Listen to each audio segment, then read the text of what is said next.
Hey guys, this is the Colorado Oil and Gas Conservation Commission, April 16th, unagendized work session. We're just here to chat amongst ourselves. We're doing this every 2 weeks on Friday.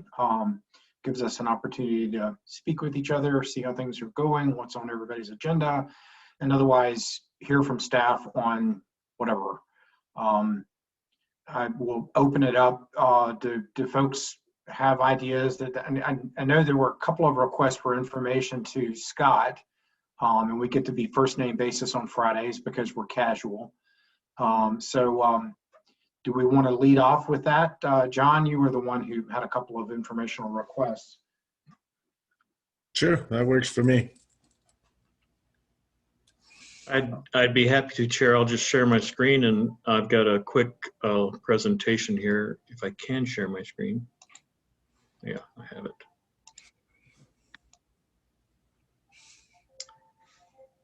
So at the hearing on Wednesday, commissioners asked about two specific activities that you would like an update on, and so I'm ready to do that today. The first one, just to confirm, you can see my screen, right? Yeah, we can see it. Good, Scott. Thanks. So the first one was just the off-location flow line registration, and I thought it would be just good to just kind of remember the evolution of this rule. It was first involved in a rulemaking in January and February of 2018, and that rule required the registration of all off-location flow lines.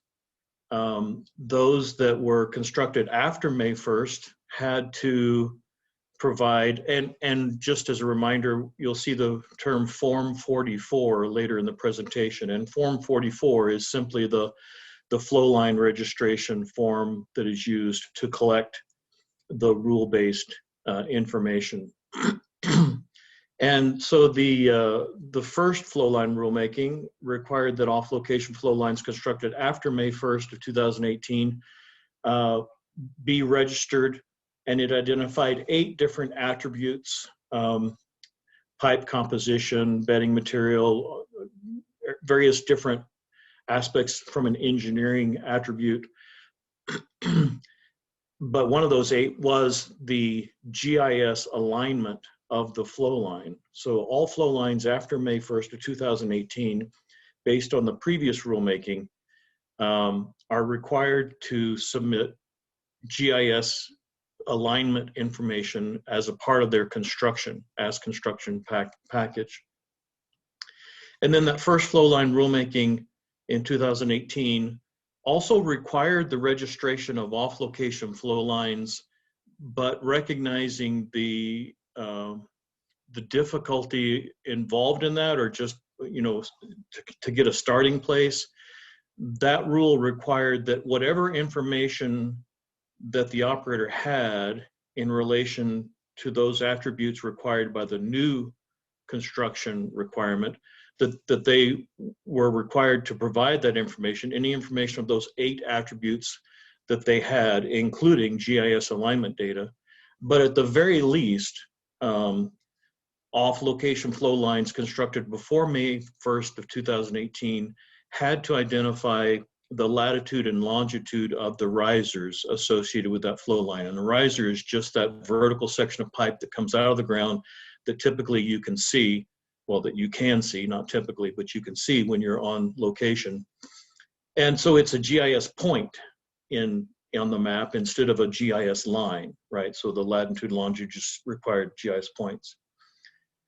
Then that flow line rulemaking was updated by the previous commission in November of 2019.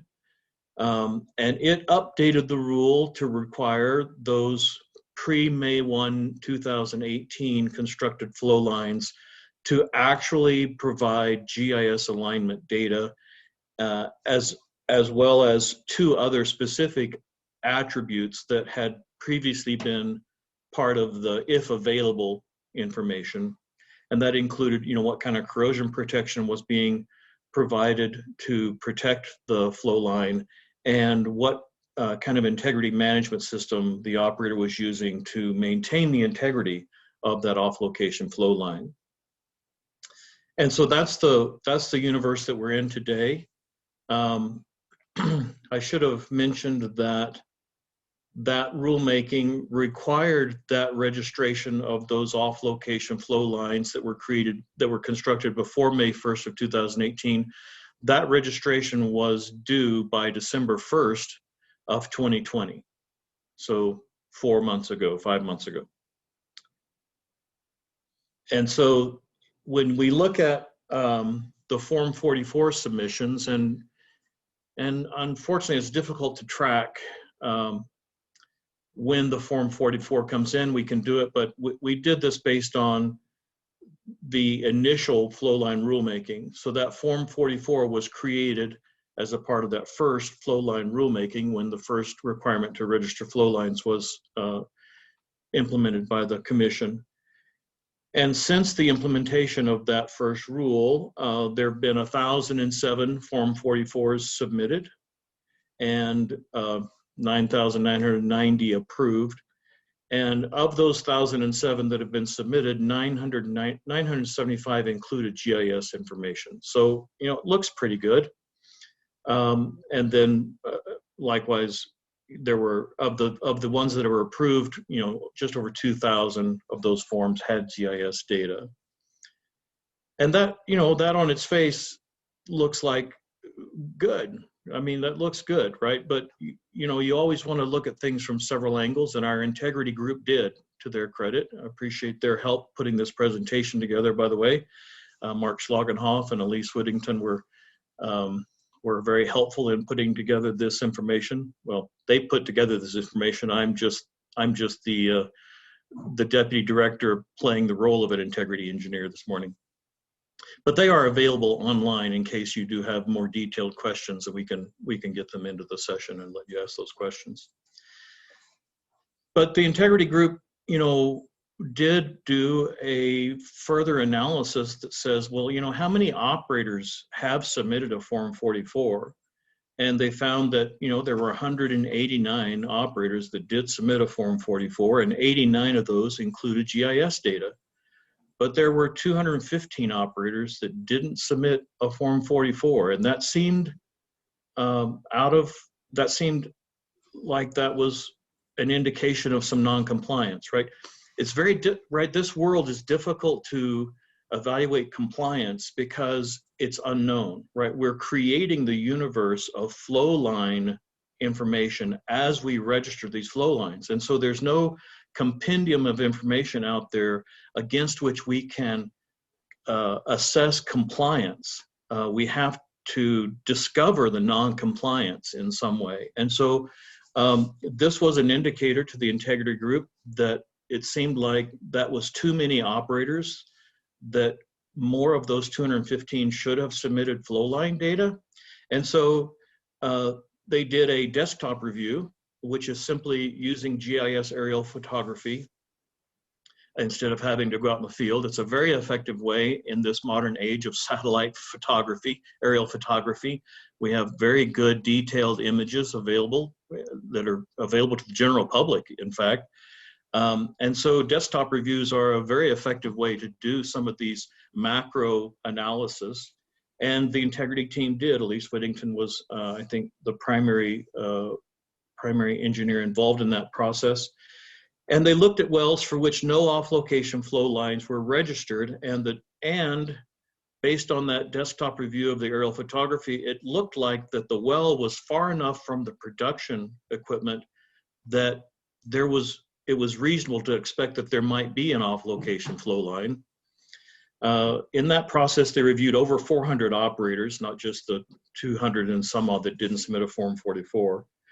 And the result of that was they identified about 100 operators where that distance between the well and the associated production equipment was large enough that there was an expectation that there was an off-location flow line. And at that point, they reached out to those operators that they identified those locations and reminded them that, you know, you have a deadline of December 1st to make this information available. And many of them complied. Some of them didn't. And those that didn't submit any information for the locations that were identified in the desktop review, the integrity engineers did an inspection, an on-site inspection. And they and that inspection included a corrective action for those locations where the inspectors identified the presence of an off-location flow line for which no GIS registration had been submitted. And so they submitted a corrective action. A corrective action is our inspection team's way of identifying for the operator that there is something that needs to be corrected. It's not a formal APA action per se, but it is a directive from us, the administrative agent, that there is a non-compliance that we've identified, and it's a way for them to address that non-compliance without having to involve attorneys, because that's always my measure of failure, is when I have to engage the attorneys, something has failed. No offense to the attorneys in the room. So they did issue a number of corrective actions. 93% of those corrective actions came into compliance. The operators came into compliance, so pretty good. The 7% we did end up having to issue 5 NOAVs, 5 or 6. I wasn't quite sure on this number, but a handful of NOAVs have been issued for non-compliance with the requirement to register those flow lines by December 1st of 2020. I think that's my update on that issue. Oh no, so the last observation I would make is one I've already made, right? We are assessing compliance for information in a universe that we don't have an established data set to compare with, right? There's no magic map that shows all the underground lines. And so we are in addition to the desktop review that the integrity team continues to do or uses from time to time, we're looking at additional ways to effectively determine non-compliance, either through inspections, on-site inspections, as we're on-site and we see that, hey, that's an off-location flow line, and hey, it's not registered, and okay, here's a corrective action, you got to register that. We're also evaluating the efficacy of doing a database review, right? That first flow line rulemaking required operators to identify the latitude and longitude of the risers. And so one query we're evaluating the effectiveness of is to look for all of those latitude, longitude information that was submitted under the first flow line rulemaking, for which there's no associated GIS alignment. And so that might be another way that we're going to be able to identify non-compliance. We have not yet done that query. Our GIS team has been very involved in mission change implementation. And so this is one of the things that's on our to-do list when we're able to get a little more capacity. And it shouldn't be too much longer. We should be able to get to that before too long. And then the last tactic or the last opportunity we've identified so far to evaluate this compliance is incident response. When we're on site and responding to an incident, or there's a spill report or a leak report or something, we evaluate, okay, did this involve an off-location flow line, and is it registered, right? So that's my summary report of compliance with that flow line registration. I guess I'll pause and see if you'd like to ask questions about that before I go on to the second item, which is the work group update. I've got a couple questions, if that's okay. And thanks for that presentation. I appreciate that. When did all that work, like desktop review and then the associated follow-up inspections, has that been happening over the last 4 or 5 months, or was it prior to December 1st, or when was all that happening? It was prior to December 1st. In fact, a significant amount of it was done in 2019 even, but it carried on into 2020.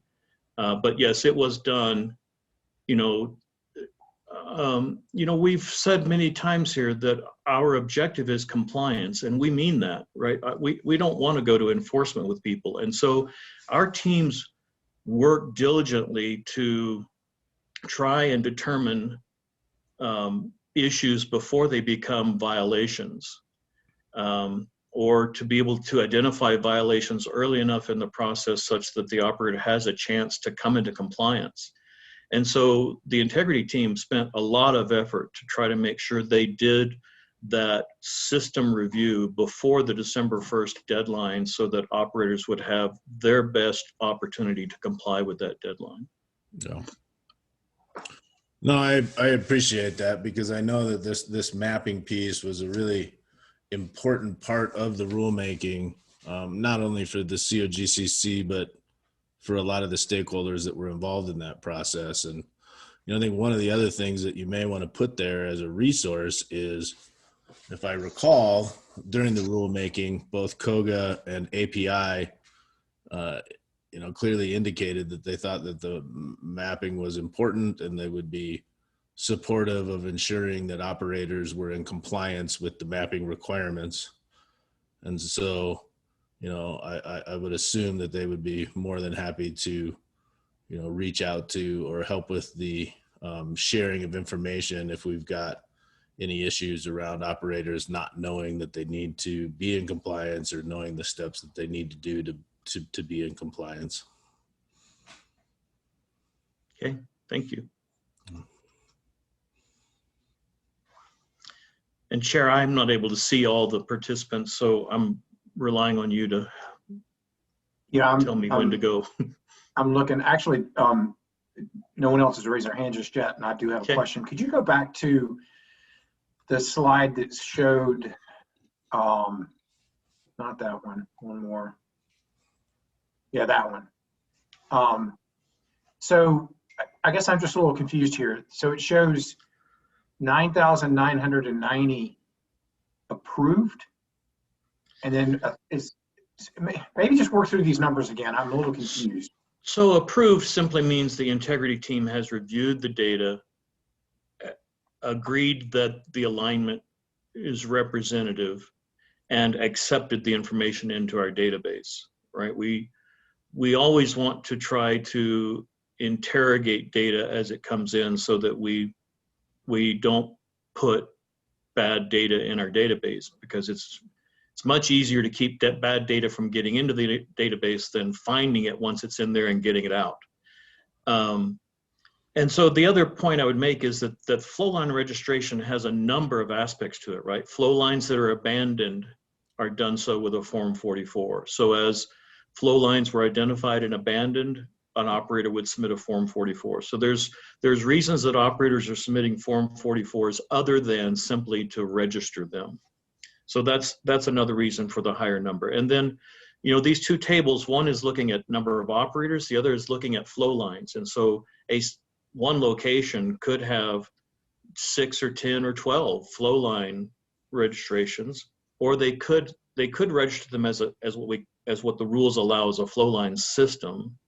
But so there's no direct correlation between the number of forms and the number of operators per se because of that. I mean, one location might have no offline flow lines and another location might have 6.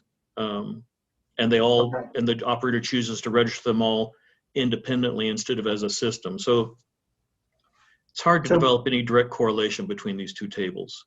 So let's go to that other slide that talked about operators. Yeah, that one. So we've got 189 operators that have submitted a Form 44, but we can't differentiate between, does that mean, so operator X submitted a Form 44, and that is all of the flow lines they have within the state of Colorado, or is that a Form 44 that identifies a flow line in northeastern Weld County? Yeah, that's the difficulty, Chair, right? Is we have no current data set against which to evaluate that term all. Right? We don't have, for instance, if we had a new rule that said, we want you to install satellite telemetry on all of your well meter locations. Well, we have a database of well meter locations, right, against which we could determine compliance as they, and we say, okay, when you submit this form that says you've installed satellite telemetry on your flow line, on your meter. Well, we have the location of all the meters in our database, and we could review the submission of those satellite forms against that database of all known located meters. We don't have a database of all known located flow lines against which to determine compliance. So this is simply to say, yeah, we got a form from this operator, and 89 of those 189 operators included GIS data as a part of their submission. Yeah, I had written, as you were speaking, I had written, how do we gut check the veracity of the data that we're receiving? And the last slide sort of showed the 3 elements of gut checking the veracity. And it's, I think that just is going to continue to be a work in progress. And I think the desktop review is the Pareto portion of the solution, right? The Pareto's rule that, you know, it takes 20% of the effort to determine 80% of the solution, but then that last 20% of the solution takes 80% of the effort. And I think that desktop review typically accomplishes that kind of a ratio. It identifies the bulk of the non-compliance. And the rest, like I said, we'll have to just, the only 3 ways we've identified are that database query, in ongoing inspections, and then incident response. But we're certainly open to others online who have good ideas about how to do this. I mean, we're always open to suggestion. So can I ask a little bit more about the numbers too, because that was one of my notes as well. Because I am scratching my head here a little bit, because we've got, you know, 1,000 or so submissions of Form 44s. We've got, you know, by all general accounts, somewhere north of 50,000 wells in the state of Colorado. Some significant percentage of those are connected to gathering systems, which are going to have associated flow lines. And so to me, 1,000 Form 44s seems really low, but at the same time, I guess I don't know, like Jeff indicated, I think, does one operator submit a Form 44 for 1,000 wells and associated flow lines, or does an operator submit a Form 44 for associated wells from one particular pad, or associated flow lines from one particular pad, or how does that work? I'm going to just request that maybe we bring Elise Whittington into the conversation. She'll be able to answer those questions off the top of her head, and it will be accurate. Sure. Whereas I have an idea, but it would be not as accurate. So I'm not sure if, Angelica, if you can see Elise, or. Elise is with us. Good morning. So Hi, Elise. Hi, Elise. Hi, thank you so much for having me on today. Yes, I can definitely answer that question. So we have several Form 44 registration reports. Now, pertaining to the off-location flowline report, you can have one report where it is centered around the tank battery, and every line that feeds into that tank battery can be registered on that form. So for example, if you have a tank battery that services 3 wells, those 3 off-location flow lines can be registered on that one form.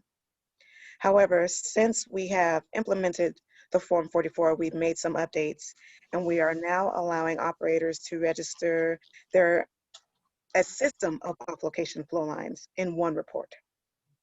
So if you have 1,000 wells, it is possible, like for example, some of our larger operators who may have 1,000 wells have chosen to submit one Form 44 that includes a GIS data set of all of those flow lines for the 1,000 wells. So it's not one-to-one. You won't see one Form 44 per one well. It varies. For the, I'm sorry, I saw your hand up, Priya. Do you want to go first? Sure. I just again, just trying to get my head around these numbers too. So on the previous slide, was that saying that since 2018, there have been over 10,000 then forms that have been submitted and 9,990 have been approved? Correct. And, when a and form the other 44 1,000 are in review now? Okay. Yes. Okay. A Form 44 varies a little bit from other forms. If you're familiar with the e-form process, typically forms that are submitted go into the in-process status. However, because of the GIS review that we do, Form 44s first enter the review status. Once the engineers look at it, we see that the GIS form has uploaded correctly, we pass our task, and then it enters into in process. And then once we do the remainder of the review, then the form is considered approved. So yes, we have over 10,000 forms have been registered up to this point. Okay, thank you so much. And then Bill, if it's okay, just another quick follow-up. So then, and then within those forms, it could be that multiple flow lines are included in each form.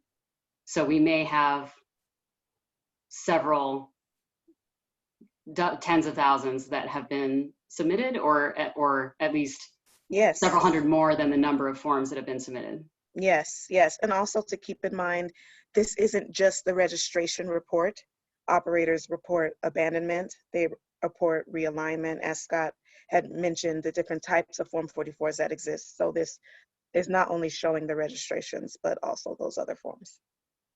Okay, so then a portion of what's been submitted are not active flow lines because some of them have been abandoned. Is that correct? Yes, or reported as out of service. You're right. Okay. Okay, I think I'm good for now. Go ahead, Bill. Yeah, I had a question about kind of how a system is defined when you talk about kind of the new form or this updated form allowing for a system. I mean, is there a limit to the connectivity that creates a system? I think of something like the DJ Basin where, you know, at some point everything's tied to a gathering line, to a trunk line, and then all the way up to, you know, to the midstream facility. And I'm just curious how big a system is, and if there's like a geographic extent, if there's any kind of limits, how's it defined? Well, the system for the off-location flow lines, the flow line system, we want to make sure that those lines are still within our jurisdiction. Like if you think about the gas gathering lines that are under Colorado PUC's jurisdiction, those are registered under Form 12. So we're not talking about those. Okay. And we're not talking about those lines that are regulated by PHMSA either, just those that fall under our purview. So yes, we will have a series of connectivity between these flow lines. It varies from operator to operator, but we have allowed some operators to use the flow line system report as a means to just register everything, whether their flow lines are connected or not. Okay.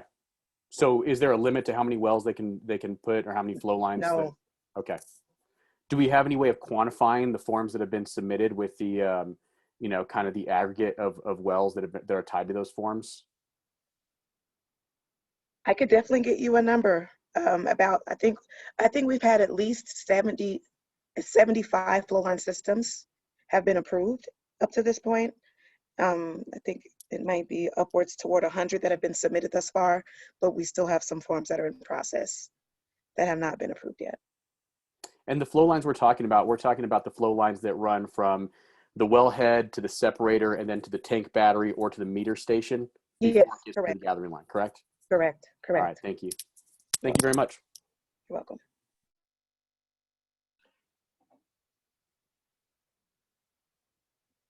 Elise, can you explain, and Scott may have said this, and I'm sorry if I'm being dense this morning, but when you say approved, does that mean that the staff has like gone in and verified that the information on the submittal is accurate? Yes. So when we review a form, we look at the associated start location and end location. We review all of the corrosion protection, information integrity management, pressure tests that may be included with the report. And we also compare that to the GIS data to make sure that they have attached the correct files to the form itself. And once we have done that complete review and everything seems to line up based on what they have submitted, then we officially approve the form. So yes, we definitely review everything within the Form 44 itself. We do not approve the form until we believe that the information they have submitted, it lines up. Because it is still a notification report. And so we are relying on the operators to give us the information, their best information. And are there instances in which you don't approve it and send the form back so that they can do it correctly? Yes, yes. Sometimes an operator may fat finger a latitude, longitude for a location, and it doesn't correspond to the GIS data. We'll send that back. If the GIS file was not imported into our database successfully, we send that back as well. We do also look at if it is a newly constructed line, we do review the pressure tests associated with those just to make sure that they have met our requirements as a minimum of a 4-hour test. And so we look at those kinds of things as well. And we correspond with the operator if anything looks amiss. So there are some cases where they instruct us on what should be modified and we make the changes, or we send the file back so that they can either upload the appropriate documents or just completely modify the form. Another quick, oh, go ahead, John. Go ahead. Thanks. Yeah. I was just wondering, with that, so then on the next slide with the 189 operators, so those are the operators that have submitted at least one Form 44, but may have submitted multiples? Correct. Okay, and then the 215 was those who had not, can you flip to the next slide, Scott, please? And then the 215 are the number of operators who have not submitted anything yet? Yes, yes. Okay. And does that, I should know this, but does that encompass the 189 plus 215? Is that our total number of operators, or are there some operators not accounted for? There are some operators for which we do not expect to see a registration report because their wells and their batteries are on the same location. Okay. So if they do not have off-location flow lines, we do not expect to see any kind of off-location flow line registration from them. Okay. And we also have some operators who may have domestic wells. And there are some other cases as well where we just don't expect a Form 44. Okay, thank you. You're welcome. Thank you very much for all this information. This is really helpful to clarify. Thank you. Oh, no problem. Hey, Elise, can I ask one question? So on the previous slide, where there's 9,990 approved, but only 2,245 forms with GIS, based on the rulemaking that required GIS for all flow lines. What do you think the compliance level is as far as the compliance percentage is as far as operators who have submitted that required locations with GIS? At this time, we have not done a thorough review because, as you can see, there's still 1,000 forms that have not been approved yet. And so those have GIS files associated with them as well. When I'm looking at these numbers, I see that we have operators who have tried to comply with the December 1st update, and they are choosing to use the route that I mentioned earlier with registering all of their lines on one Form 44. So we aren't necessarily going to see 6,000 GIS uploads based on operators choosing the simpler route with including all of their GIS on one. So I can't really tell you. Some operators I know have done a really good job in registering a majority of their assets. And others are trickling in, getting the GIS uploaded as they are able to get this information, because we do have some smaller operators who are questioning, like, what is a GIS file exactly? And so we're walking through the process with helping them come into compliance and get that information to us. So I'm sorry, I don't have I can't quantify the compliance rate at this time. I'd have to do more research. I think I may have missed this on the front end, and I think Scott, maybe you presented on kind of how the GIS was mapped. Is it a true linear GIS mapping? Like, or is it just a point mapping? I'm talking about the polygons. It's true. Used. We see the flow line path. Okay. Yes, we get the flow line path.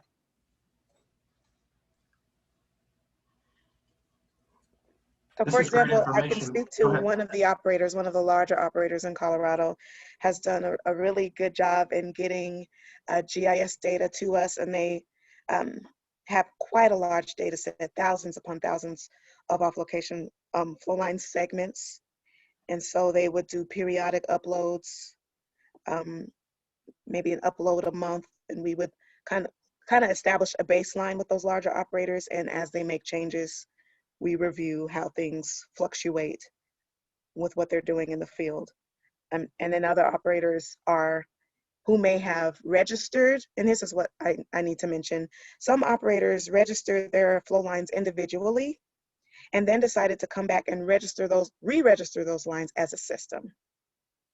And so there's some cleanup happening there as well. And commissioners, if I may, if you could think of visualizing our GIS map and think of the map that shows all of the dots that are well locations, the 50,000 plus red dots on the map, that's one file, right? That layer is a single geodatabase file. And that's what these larger operators who have more capacity for technology have done, is they've created a layer of all of their flow line data and they submit one file. But it's a big file. No, I appreciate that, and I appreciate the work that everyone's doing. I do want to keep tabs on the compliance rate of folks actually providing that GIS information across the board, because that was a very important point in that flow line rulemaking with a lot of the stakeholders. And I know that you all are doing everything you can to work with operators to be in compliance, but I do think that there's a strong expectation from the public that happens, or should have already happened for operators, but for operators that have not come into compliance, that it needs to happen ASAP. And so I want to make sure that we don't create any false sort of expectations, Commissioner. The difficulty in your statement is that term compliance rate. It's the same kind of difficulty that that Chair Robbins has in terms of all, right? For instance, if we say, let's compare our production reports. We know exactly how many wells and well formations we are expecting a production report for every month. And as a result of knowing how many production reports we know are required, we can assess compliance, right? We can do a compliance rate analysis. But there's no data set yet that identifies for us all of the off-location flow lines against which we can readily assess compliance. We're building that universe as we register this information. And so identifying non-compliance, which is our task, really is now reduced to those very manual intensive on-site identifications. I'm on-site for some other reason. I notice a riser. I notice production equipment in the distance. I think, okay, there's probably an off-location flow line there. And I have to go to the database and see if it shows up on the map. And if it does, I'm good to go. If it doesn't, it's a corrective action. It says, hey, it looks like you have an off-location flow line here. Get us the GIS alignment for this off-location flow line, right? It's very manually intensive at this point to continue to assess compliance. And I appreciate that. And when I was asking the compliance number, I was just asking, generally speaking, what are we looking at as far as folks submitting GIS versus what they were initially required to submit, which was non-GIS data or riser data. But at the same time, I think communication to the operators that, should they had not submit their flow line mapping, and it is found out that there were flow lines that they had that were not mapped, that it, becomes an NOAV with associated timelines going into that. That could be years, right? Which makes it a pretty significant fine, right? Correct. And, Yes, sir. And so that's where I'm at with that. And we do have a handful of NOAVs. I mean, those instances where we now have determined they did not comply, we've initiated the enforcement process. Yeah. Can I ask a completely different question, Scott, and with Elise still here? The flow line information or the flow line regulations or rulemaking also provided opportunities for local governments to opt in to receive the more detailed information that morphs away when you're on the website. Do we have any sense of whether and to what extent local governments have used that option? I'll let Elise comment if she knows better. The last time I checked, know, if you could just someone email me. I'm just curious. I did ask that question. It's been about 6 months, Chair, and there were none at that point that had requested that more detailed GIS data set. But I will confirm with our GIS Okay. analysts.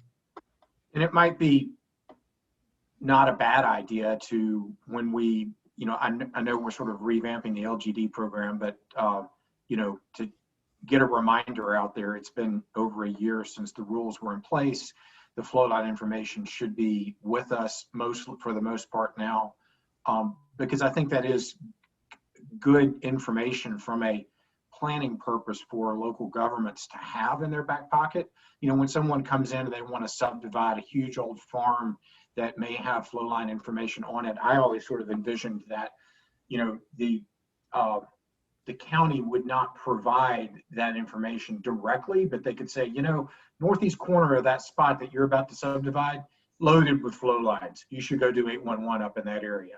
South and west corner, not really a problem. And that would just be helpful to the process.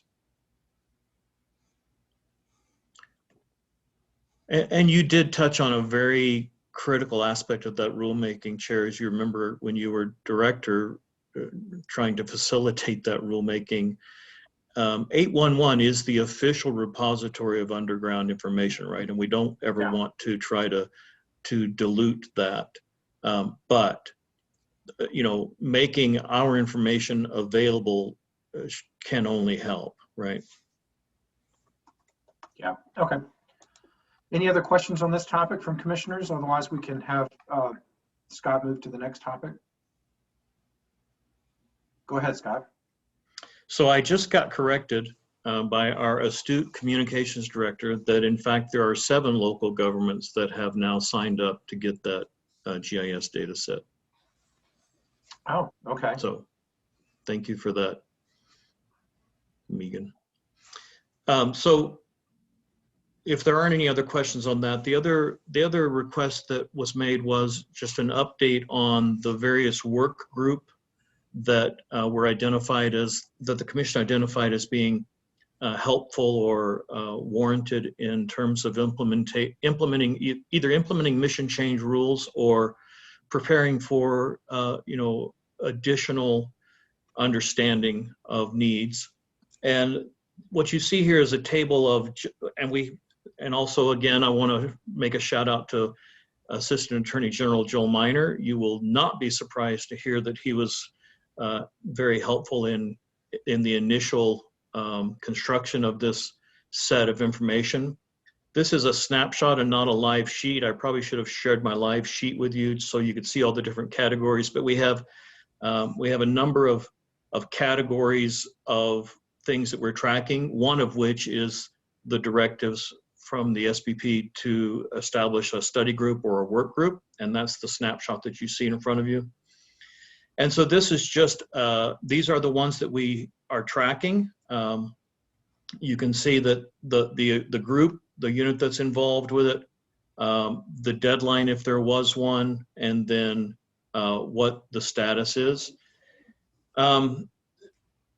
The other observation I would make for you is one of the conversations that I think we're going to try to see how to have is to see what, if any, now that we've sort of progressed a little bit beyond in the terms of this group's getting more familiar with our rules and regulations, and your new job here, your job's becoming less and less new every month as you get oriented and situated. There might be a couple of these that would benefit from some commission leadership if there is an interest. I think about this first one. Some of these are very technical, right? Like lighting and noise, right? We got that. We can facilitate that easily as a part of, we already do many times as part of our normal administrative processes. But a couple of these that are not necessarily also already part of our administrative processes and maybe not just completely technically straightforward, they might benefit from some engagement from a commissioner if there's an inclination. I would just throw that out there to say, that's an observation we've made, like this first one, or the one about the riverscapes. There might be a couple of others that are slipping my mind. But to date, the environmental group has the top three. And as you might remember from the cost-benefit analysis, we identified that there was a significant additional work required from the environmental unit associated with mission change rules. And this is not an advertisement or a plea or any kind of an excuse, but the CBA did identify that we had a significant amount of additional work required from our environmental protection specialists as a part of the mission change rule implementation. And we are evaluating how to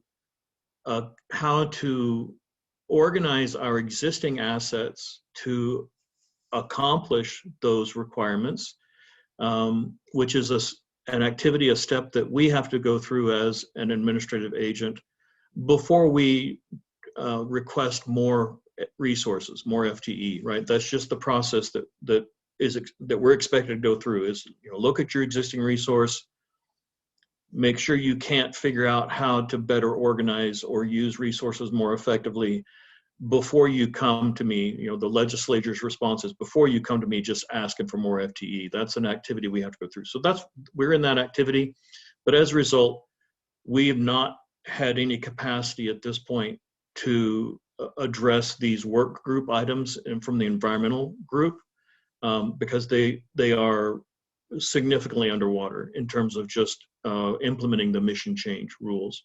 And we're getting closer to the surface every day. So I do see bubbles, which I'm thankful for, because I worry about how long some of them are trying to hold their breath.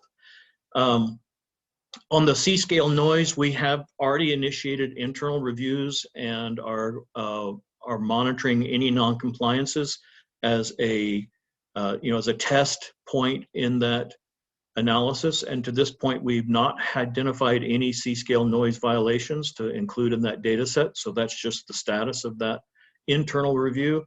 We felt like we needed to collect, a data set of information for the work group to analyze before we tried to assemble the work group, because otherwise it's kind of an exercise in theoretical.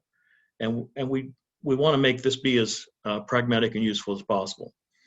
In terms of the lighting rules, we've already initiated that one as well. We've had a lighting expert come and talk to both CDPHE and us and COGCC in a work session. And we've contacted some industry representatives, some trade associations and others to identify experts and well-versed people who could help participate in that. So that one's in the organization mode. Some of these we haven't seen any evidence of a need for this, but we're monitoring this regarding the rights that are included in references to an owner. We are monitoring that. We haven't seen any indications that such guidance is needed yet. And we have we added this to our existing coordination with CDPHE, this work with APCD staff to facilitate compliance and prioritize enforcement, avoiding duplication. We have we have several actually standing work group meetings with CDPHE that we've added this as an agenda item to, and are already implementing that coordination. I think the last one is this best management practices for well liquids unloading on a case by case. This is also something that compliance manager Mike Leonard is actively working on. Right now we are reviewing the data since January 15th to look at the trends and we have a general sense that there's some over-reporting happening maybe for failure to be clear about what required reporting.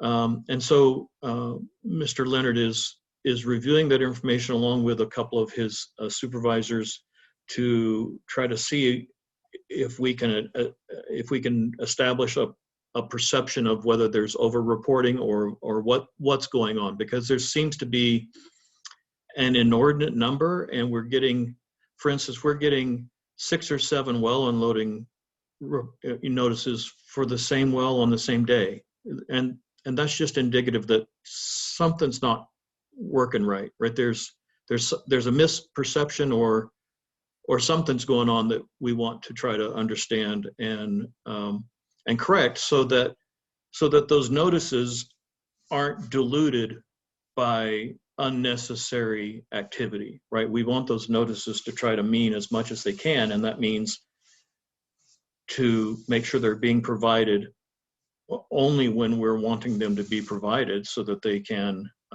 have, so that their numbers can have relative impact. So that's sort of the update, or that is the update on our work group status. If there's any questions, I'll be happy to try to answer. Well, I've got a comment, Scott. I'm trying to make sure I can see everybody.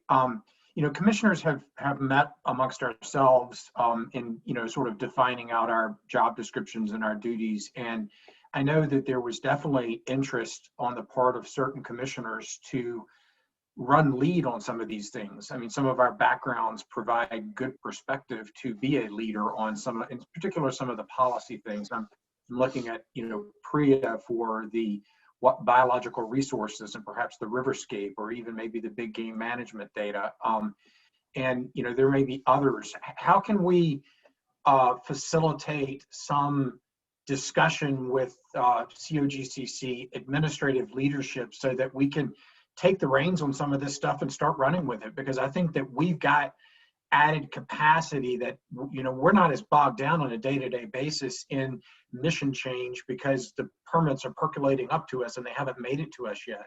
So I think there is a tremendous capacity of commissioners to use that expertise that's within their bandwidth to do some of these things. But, we're kind of off in isolation and don't know how to actually work with administrative leadership at COGCC to do that. I mean, I think if we could just assign this one goes to this commissioner, let us run with it.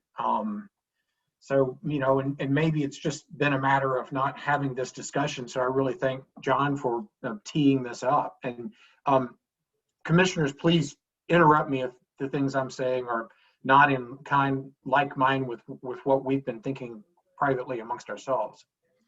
Well, I'm glad to hear you. Oh, I'm sorry. Sorry, Scott. I was just going to note that, I agree with that, and that I would, I have already started a little bit of work towards that first one on biological resources. And I've talked to a few folks on staff, but maybe it's not all getting communicated properly. So I apologize for that, and not, maybe all those things, all those pieces coming together. I do have a meeting with Julie and Greg the week after next, which was more related to kind of other crossovers with CPW. which also includes the Riverscape stuff. And that was one part that I wanted to mention, is that the Riverscape Riparian technical work group, the way I read it in the SPP was that that was going to be something done more at the staff level by CPW and COGCC staff, and then would come up to the commission to review after, which is totally fine with me. I discussed that a little bit with CPW, but I did want to just make sure that that was the intent there, because I am happy to help with that. But on the biological resources working group, that seems like more of a broader stakeholder discussion, and I am very much happy to help lead that. So thank you for that, and I'm thankful to hear both of your comments. And that was, as I mentioned in my opening remarks, the reason. I mean, we've been having this conversation internally about how to daylight, how to best, communicate our perception of maybe there's an opportunity for involvement. And so this was fortuitous. This opportunity was fortuitous to just, sort of, and Julie's out of town. So, it's like I risked mentioning that in today's session. And so the other observation I would make for you is that we understood this set of information that I'm showing you on the screen as, as directions to staff. I mean, that's how it's worded in the SBP. And so we don't want to shirk that responsibility. We feel like the commission, you have given us this direction and we want to respond accordingly. But in the maturing of our jobs, as Chair mentioned, I think there is an opportunity. We might need the Assistant Attorney Generals to provide us some guidance in how to do that without a conflict of interest, without a commissioner establishing some kind of a conflict, or I'm not sure all those entanglements. But I do think some of those items would really benefit from some energy and leadership from a commissioner who's engaged and passionate about it. I think that conveniently for you and inconveniently for Environmental Manager Greg Durando, they're all in his unit. And so I think coordinating with Julie and Greg is the right thing to do. I'm happy to also participate in that. But as long as Greg's in the conversation and Julie and Greg are in the conversation, I think we will be able to coordinate internally an understanding of what's going on and not duplicate efforts, and then also provide the right level of technical participation from our teams and from our relationships with CPW to participate along with other interested parties. So maybe next step then would be, on an upcoming Friday meeting to actually have some of the department heads come to a Friday meeting with the commissioners to start to work through these and make assignments and, direct commissioners to certain things, and then we can start running with things that are appropriate to run with now, or at least start to develop a framework for things that maybe, aren't as far up on the calendar as some of the other things. But I do think that clear communication between department heads and the commission would be helpful at a future Friday meeting. Yeah, I agree with that too. And I'll just have Kyle correct me if I'm wrong, but we've had a couple conversations as it related to that biological resources working group that I know Karen has expressed some interest in being involved in that as well. And so if there's more than one of us involved, then, and I think maybe Bill as well, that we would just need to notice a meeting. And then as long as we notice it in advance and, have it online. What the point I can't remember is if we need to broadcast it or record it. And I know I have that written down somewhere, but Kyle, if you remember that part of the discussion off the top of your head. But yeah, so I think that was our biggest sort of restriction is if there's more than one of us, we would need to notice it publicly and potentially broadcast it, I think. Jeff, Kyle? sorry. Thanks.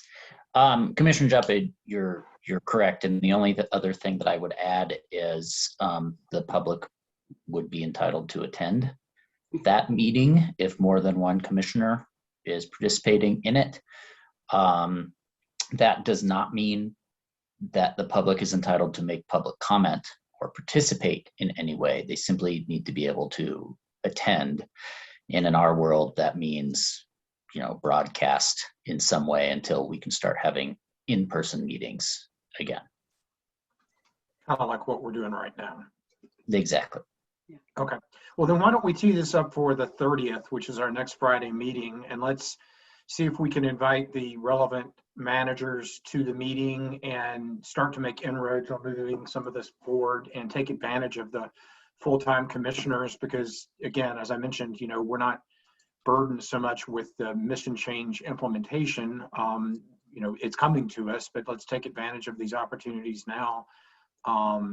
And again, I appreciate everyone, teeing this up for discussion today. I think that's great, and we can move it forward. I know, in particular, Priya, I meet with all of our stakeholders monthly, as I'm sure you guys probably do too. And there are certain stakeholders who are anxious for us to turn this on and get this moving. So, and it's right. It's the right thing to do. We said we're going to do it. And Scott, I don't think it's like improper at all. I mean, I realize this was direction to staff, but we're all on the same team. And if there's a way that we can take advantage of the capacity of commissioners to help facilitate, some of these areas, so be it. That's awesome.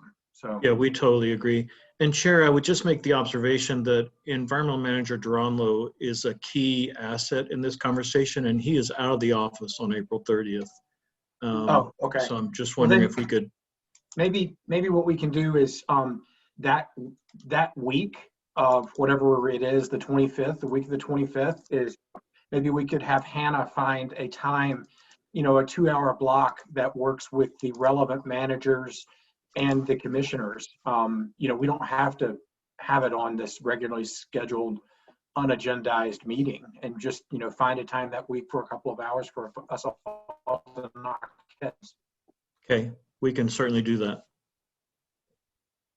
And I'm well aware that we're having this discussion today without the two key proponents from COGCC. Director Murphy's out and Greg's not with us. So we're not trying to get out ahead of our surfboard. We're just trying to get on the wave.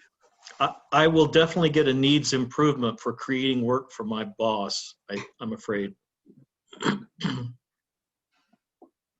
Scott, would you mind also checking in with staff to see if they would be willing to present? It's a presentation that was shown to the operators a couple of weeks ago, and it was about I think spill reports and why spills happen, and a significant amount I think was related to tanks and lines and corrosion. And I thought the data was really interesting, and I was wondering if we'd be willing to hear about that, if the staff would be willing to share that information with us, and if we could ask some questions. And I'm curious to know if we're working with industry and trying to reduce kind of corrosive incidents from occurring, and how we, and I probably need to go back and look at the rules, but I'm unclear as to what the requirements are around reducing corrosion or inspections and for operators. We can certainly do that presentation again, and that might be the best springboard into the conversation, perhaps. Is that what you're thinking? Yeah, that would be great. Okay.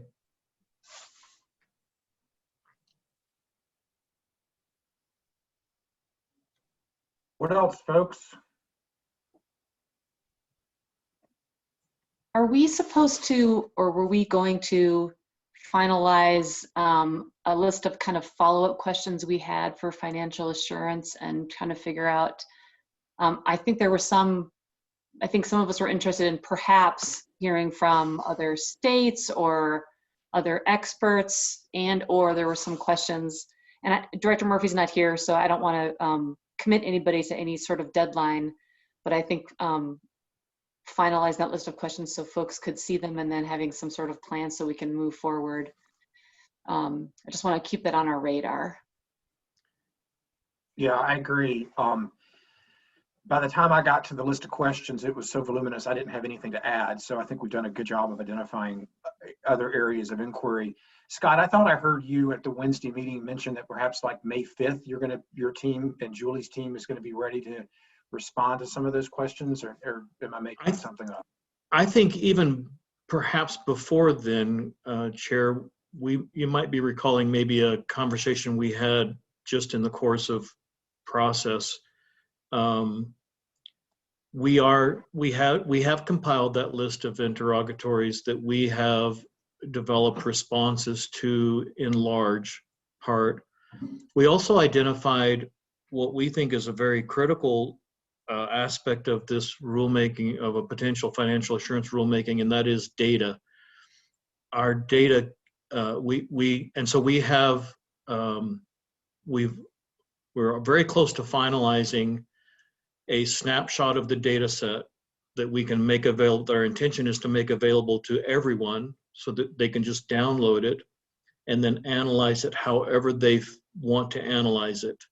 It's a comprehensive set of information. We're actually going to have two data sets. One is active operators and all of their other associated data, like bonding, all the different bonding that we have, the different types of wells they have, the number of inactive wells, all of that information that would be relevant to the topics that have been identified in those interrogatories. And that's focused on active operators. And then engineering manager David Andrews maintains a comprehensive data set, right? I mean, our orphan well program, we have a comprehensive data set of those wells. And so we've identified a snapshot of that database.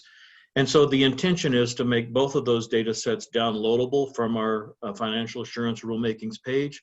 And I hope to have those hope to have both those interrogatories and the data set finalized next week for Julie's review on her return on Wednesday. And then, as soon as we can just do final review on that, we should be able to provide that information to both the commission and the public. Scott, I think go ahead. we also had, I think at some point, and I'll leave it to you and Julie to determine when, but at some point we should make public the list. I mean, I know some folks have asked me for it, and I pledge that as soon as we're done with the list of questions, not the answers, but just the list of questions, to go ahead and make that public. Okay. And when we do that, I also want to iterate that we're not looking for another whole round of written public comment from folks. This is more commission to staff, but it's fine for folks to, if they want, they can, talk to a commissioner individually about the questions if they've got perspectives about it. So I'd like to kind of message that when we publish the follow-up questions. So, and I'm happy to help work on that angle so that we can get that up maybe, midweek or so. Yes, we should be able to do that. No problem. And Scott, just a clarification, I had, thanks, sorry. I had just had an initial conversation with Julie because we were kind of looking at some of the other info dockets that we were thinking about. And I'm not sure if you can answer this, but I believe we have now for the 28th of April, the informational docket on interim and final reclamation. And then my understanding was that the May 5th hearing was going to be the informational number 2, which is the sort of answering by the staff of those questions that we've compiled, and or additional presentations from, outside presenters like that have been identified in the list of questions, like some of the other states and et cetera. Do you know if that's confirmed, or is that my understanding that it probably was not likely to be sooner than that, but maybe a week or so later? Yeah, I'm unfortunately unable to confirm that, Commissioner. Okay, and that's fine. I just wanted to know. I think that was just part of. I know we also have been wanting to just kind of plot out the rest of the associated conversations on financial assurance prior to the actual rulemaking, and so I know that's the sort of second, sort of major informational hearing before we launch into official rulemaking, but maybe there would be even one more, I'm not sure.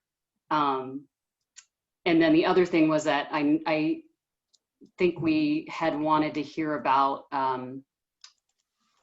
just sort of a 101 on variances in general. And I know Mike Leonard was planning to put some info together that could potentially be on the 30th of April, I believe is what he had said was the earliest, but maybe, a subsequent work session. Doesn't have to be in a hearing, but it could also be one of these kind of outside of either of these times, as Jeff was suggesting for the just the conversation with the admin heads.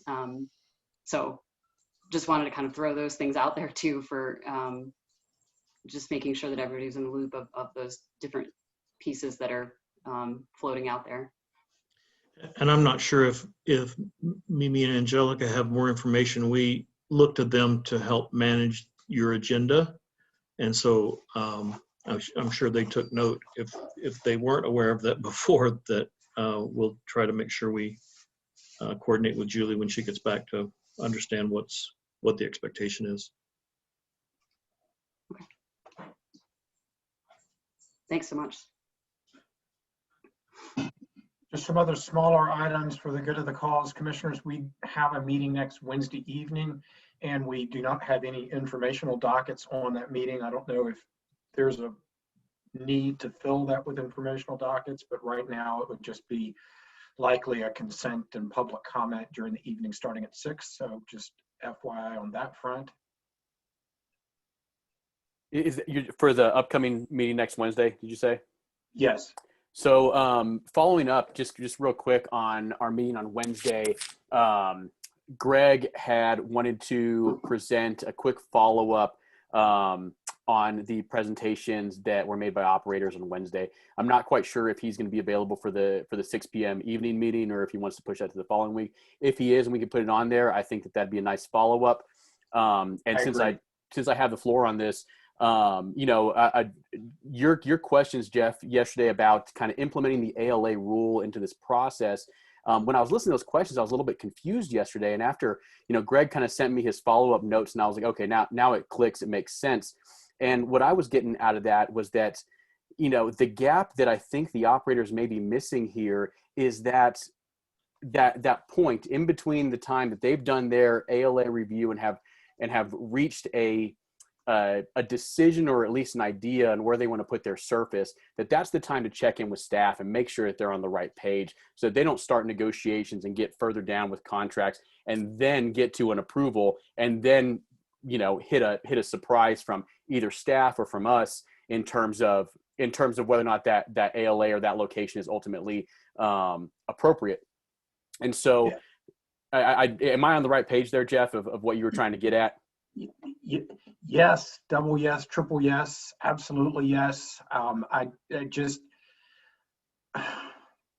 To a T, what we heard from operators is it's the traditional course of business that they're going to go do all their planning, including all their negotiating and all of their, SUAs, et cetera. And I was just concerned that there's not that spot, just as you mentioned, Bill, where there's some check-in I'd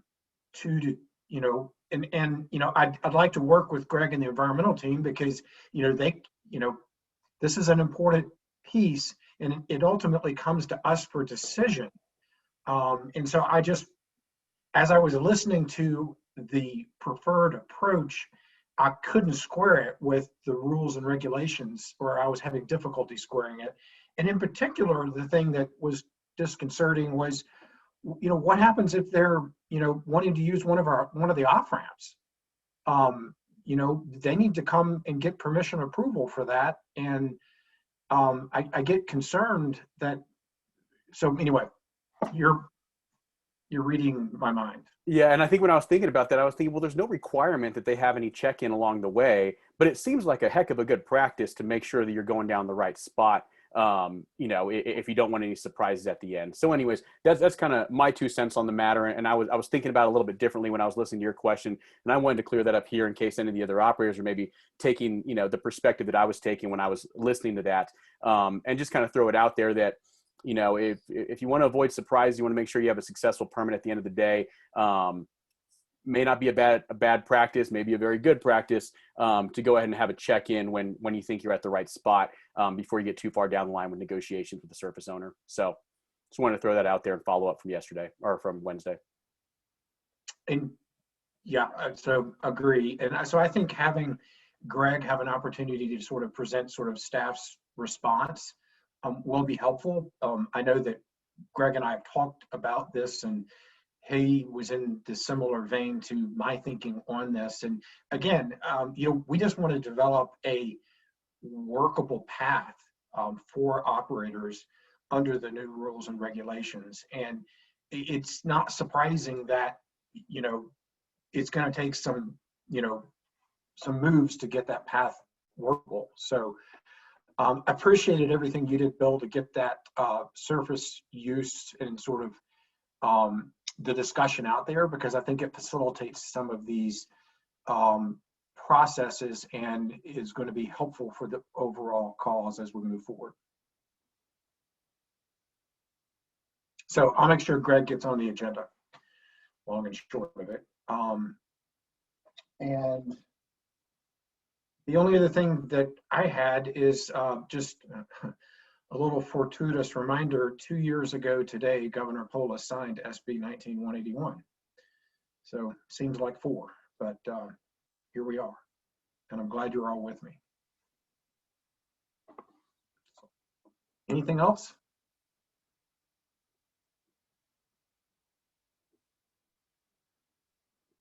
All right, well, seeing none, great use of time this morning. Scott, thank you for filling in. Appreciate all the information you brought to us. I think this is for what it's worth, this is a good idea. And I think that, John, I appreciate you providing, you know, a couple days to staff to get us information. But I think we should all feel like we could reach out to Scott or Julie, you know, with informational request, and that this is a good use of this time amongst ourselves. I agree. All right. Have a good afternoon and good weekend, and we'll see everybody next week. Enjoy the Weekend, snow. everybody. Happy Friday.